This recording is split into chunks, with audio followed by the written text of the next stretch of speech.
And Russia's latest drone strike on the outskirts of Kyiv has killed at least one person and wounded 11 others.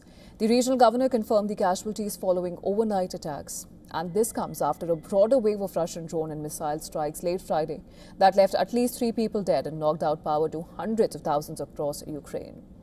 The Energy Ministry says more than 600,000 people remain without electricity nationwide, including 500,000 in the capital. Moscow claims it targeted infrastructure supporting Ukraine's military industry. Kyiv says that civilian sites were deliberately struck. Ukraine, meanwhile, has carried out new attacks at sea. Security service officials say domestically produced Sea Baby naval drones struck 2 Russian oil tankers in the Black Sea.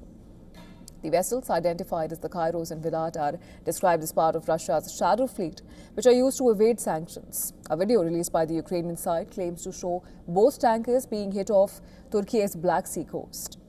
Ukrainian intelligence says the operation is part of ongoing efforts to restrict Russia's ability to finance the war. Ukraine's President Volodymyr Zelensky has ordered a revision of the country's core defense documents.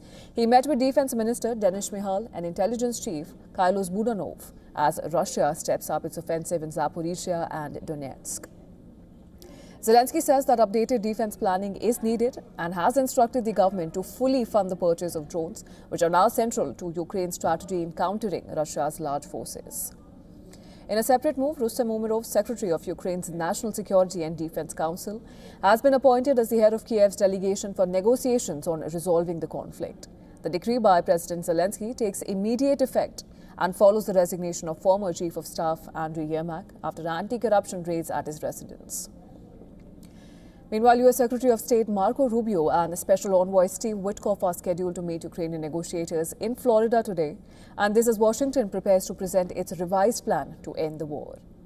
In Europe, French President Emmanuel Macron will meet Ukrainian President in Paris for talks focused on what officials call the conditions for a just and lasting peace. In South Africa, police have arrested 4 men who were allegedly headed to Russia to join its armed forces. Well, the arrest followed an investigation involving the daughter of former President Jacob Zuma over claims that she helped recruit fighters for Russian mercenary groups.